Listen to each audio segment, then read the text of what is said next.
Hello दोस्तों, स्वागत है हमारे इस वीडियो में। अभी भोजपुरी में एक जो है कि विवाद छिड़ा हुआ है।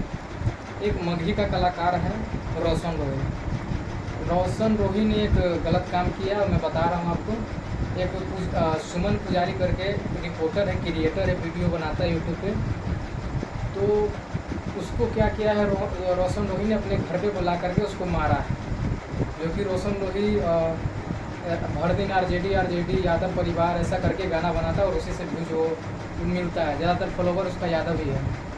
और इसी बात को लेकर के सुमन पुजारी करके जो क्रिएटर है वो सवाल किया कि आप भूमिहार जाति से होकर के दिन भर यादव करते रहते हैं। और भी कोई बात हुआ जो कि उनको ख़राब लग गया।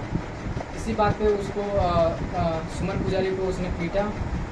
वही भोजपुरी में छेड़ा हुआ। उसको नहीं ऐसा करना चाहिए कि यादव लड़का को उसने पीटा है अपने घर पे बुला करके। इस पर आप क्या राय देते हैं, कमेंट करके बताइए।